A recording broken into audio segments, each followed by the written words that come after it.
เสียชีวิตอุบัติเหตุ2 เดือนก่อน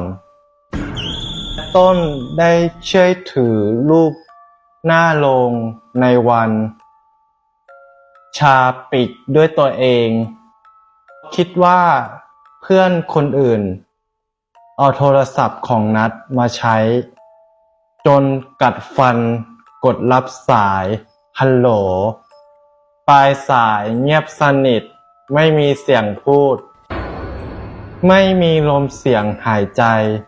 มีแต่ลมซ่าเบาๆคล้ายคลื่นวิทยุที่ดังเป็นระยะ